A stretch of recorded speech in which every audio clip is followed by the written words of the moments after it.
Alors, après, donc, les notions de langage et vérité que nous avons essayé de comprendre, nous allons nous servir de ces différentes grandes thèses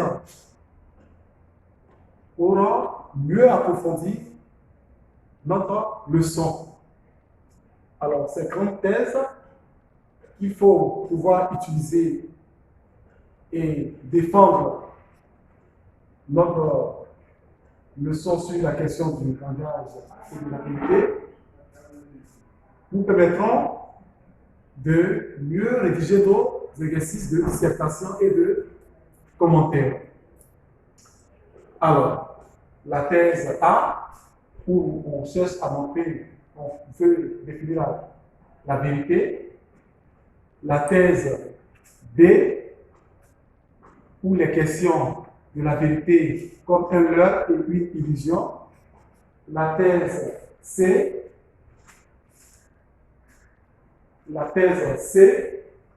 où il sera question de l'écart entre ce qui est dit et ce qui est. Enfin, non, la thèse D, où il est question de l'existence d'un langage animal. Enfin, la thèse E, où nous allons aborder l'exclusivité du langage humain. Voici donc ce que nous avons tenté d'expliquer à travers donc, le cours que nous avons vu un peu plus haut.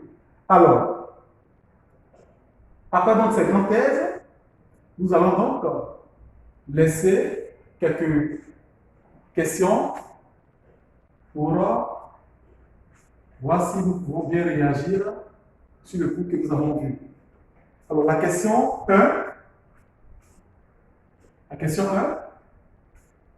on peut donc déjà noter, y a-t-il un rapport entre la vérité et le langage? Y a-t-il un rapport entre la vérité et le langage? Question 2. La vérité échappe-t-elle au menteur? Expliquez votre réponse. Question 2. La vérité échappe-t-elle au menteur? Expliquez votre réponse. Question 3.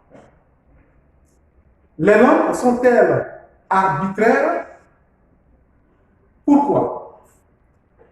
Les langues sont-elles arbitraires? Pourquoi? Enfin, un sujet de réflexion. Peut-on parler d'un langage animal? Peut-on parler d'un langage animal?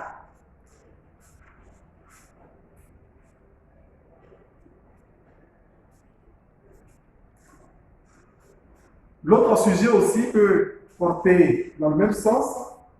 Le langage animal existe-t-il? Le langage animal existe-t-il? Voici donc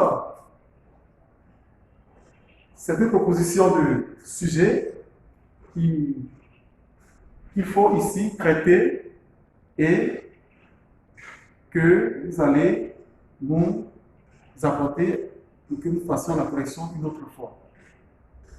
Merci et beaucoup de courage à vous pour la suite.